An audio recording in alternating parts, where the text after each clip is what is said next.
লক্ষ লক্ষ ভাই তোমার ওটাকে কিন্তু কই পুষবেক না খাই নাই বাংলাদেশি গ্রুপেক বাংলাদেশি গ্রুপেক।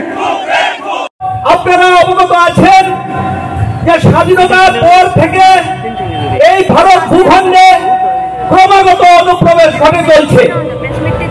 যে ধর্মীয় উৎপীড়নের কারণে এই ত্রিপুরা ভূখণ্ডে যারা আজকের বাংলাদেশ তথা পূর্ব পাকিস্তান থেকে এসেছেন তাদেরকে ভারত সরকার তথা এই ত্রিপুরা রাজ্যের সরকার মান্যতা দিয়েছে, তারা হলো বৈধ নাগরিক।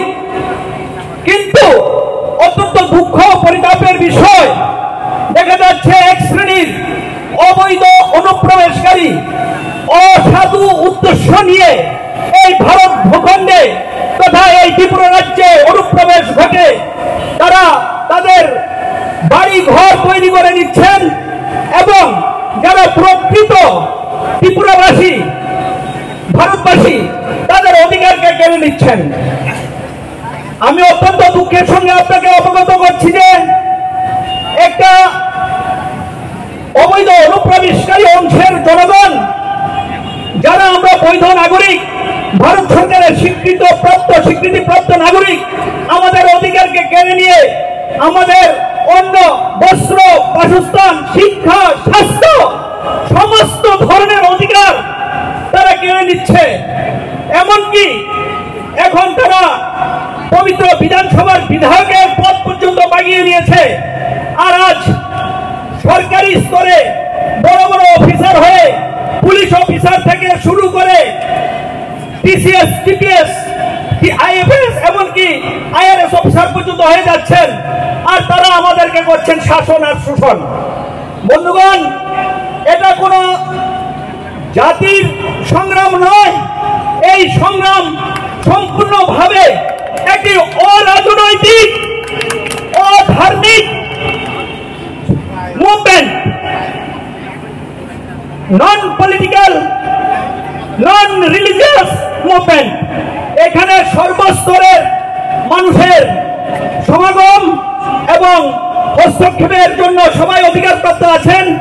যারা আপনারা এখানে সমবেত হয়েছেন কাঞ্চনপুর সেই শিলাছড়ি ত্রিপুরা হদানি বরম গোনাं বীরেন্দ্र ত্রিপুরানো কবই गोबां हदानि चिनि अकेरारो खायसो फैसा गोबां चिनि सिभिल ससाइटिनि बर' फैसा गोबां चिनि एनजिओसनि बर' रक फैसा गोबां बर' रक যারা রাজনৈতিক পতাকা তলাবো ফাইনালি নাইয়া তিনি আর পতাকা করে কোন রাজনৈতিক দল পতাকা নেই। আজকে আমাদের এই আজকে সমাবেশে কোন রাজনৈতিক দলের পতাকা নেই, শুধু জাতীয় পতাকা নিয়ে আমরা আন্দোলন। কারণ আমাদের এই ইস্যুটা হচ্ছে জাতীয় ইস্যু। এই জাতীয় ইস্যুকে আমরা জাতীয় পতাকা নিয়ে আন্দোলন করব, রাজনৈতিক পতাকা দিয়ে নয়। আমাদের মহারাজা বলেছিল পয়লা জাতি ওলপাতি, সেই জন্য আমাদের জাতিকে আজ রক্ষা করতে হবে পয়লা, তারপর পার্টি। সেই জন্য আজকে পতাকা ছেড়ে দিয়েছে, পার্টির পতাকা ছেড়ে আজকে আমরা জাতীয় পতাকা নিয়ে লড়াই মাঠে নামছি। অনেকে হয়তো প্রশ্ন করতে পারে রঞ্জিত দেববর্মা ত্রিপুরা মঠার এমএলএ উনি কিভাবে পতাকার বাইরে ত্রিপুরা মঠার বাইরে হয়ে গেল। না, আমি আজকে এখানে ত্রিপুরা মঠার এমএলএ হিসেবে আসেনি, আমি সাধারণ জনগণ হিসাবে জনপ্রতিনিধি হিসাবে আমি এখানে এসেছি। এই লড়াই সর্ব অংশের জনগণকে নিয়ে লড়াই। এখানে বাঙালি, পাহাড়ি, মুসলিম, খ্রিস্টান, বৌদ্ধিস্ট, হিন্দু সব বংশের মানুষকে নিয়ে আমাদের এই লড়াই। সেই জন্য আজকে এত লোক এখানে এসেছে। কেন এসেছে? আমাদের একটাই দাবি, একটাই, সেটা হচ্ছে যারা তৎকালীন পূর্ব পাকিস্তান অধুনা বাংলাদেশ থেকে যারা ত্রিপুরায় এসে বসবাস করছে, আমাদের অধিকার কেড়ে নিচ্ছে, আমাদের জমি কেড়ে নিচ্ছে, আমাদের ভবিষ্যৎ বংশধরদের রক্ষা করার জন্য আজকে তাদেরকে আমরা শনাক্ত করে তাদের দেশে ফেরত পাঠানোর জন্য দাবি জানিয়েছে। আমাদের দাবিকে ছাড়া দিয়ে আজকে ভারত সরকার তার মিনিস্ট্রি অফ হোম অ্যাফেয়ার্স থেকে নোটিফিকেশন জারি করে আজকে তাদেরকে শনাক্ত করার জন্য বলা হয়েছে।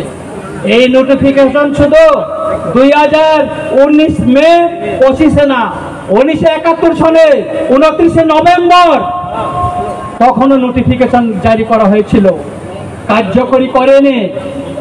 তখন রাজনৈতিক দলও আওয়াজ তোলেনি, কোন সিভিল সোসাইটি আওয়াজ তোলেনি কার্যকরের জন্য। 2017 বামফ্রন্ট শাসনে এই নোটিফিকেশন জারি করা হয়েছিল, কিন্তু তখন এটা লুকিয়ে রাখা হয়েছিল, কাউকে জানতে দেয়নি। তারপর 2021-এ এখানে বিজেপি এলএন সরকার আসার পরও 2021-এও নোটিফিকেশন জারি করা হয়েছে মিনিস্টার অফ হোম অ্যাফেয়ার্স থেকে, কিন্তু এটাকে লুকিয়ে রাখা হয়েছে। কিন্তু 2025-19 মে যে নোটিফিকেশনটা জারি করা হয়েছে তার কপি রঞ্জিত দেববর্মার কাছে এসে পৌঁছেছে। কেন? রঞ্জিত দেববর্মা চিঠি লিখেছে মিনিস্টার অফ হোম অ্যাফেয়ার্সকে, সেই জন্য এসেছে, সেই জন্য জনগণ জানতে পেরেছে এবং জনগণকে নিয়ে আমরা মাঠে নেমে পড়েছে। এই আন্দোলন যতদিন পর্যন্ত একজনও যদি ত্রিপুরা রাজ্যে ভারতবর্ষে যদি অবৈধ অনুপ্রবেশকারী থাকে ততদিন চলবে, কারণ এই বেআইনি অনুপ্রবেশকারী আমাদের দেশের নিরাপত্তা সার্বভৌমত্বের জন্য বড় একটা হুমকি। আপনারা জানতে পারছেন সে কাশ্মীরে পেহেলগামে অ্যাটাক হওয়ার পর কি অবস্থা ভারতবর্ষে, তারপরে ভারতের স্বরাষ্ট্র মন্ত্রণালয় এই পদক্ষেপ নিয়েছে। আপনারা জানতে পারবেন, আপনারা জানেন সেই আমেরিকা থেকে অবৈধ অভিবাসীদের প্লেনে করে হাত পা বেঁধে সেই পাঞ্জাবে ফেলে দিয়ে গিয়েছিল। কেন? কারণ এই অবৈধ অনুপ্রবেশকারীরা এটা দেশের হুমকি, দেশের নিরাপত্তার হুমকি, দেশের সার্বভৌমত্বের হুমকি। সুতরাং আমি সবাইকে অনুরোধ করব যে আজকে এই আন্দোলন, এই র্যালি কোনো জনগোষ্ঠীর বিরুদ্ধে না, কোনো জাতি ধর্মের বিরুদ্ধে না, এটা বেআইনি অনুপ্রবেশকারীদেরকে শনাক্ত করে তাদের দেশে পাঠানোর জন্য এবং কেন্দ্র সরকারের যে নির্দেশনা তাকে কার্যকরী করার জন্য এই আন্দোলন,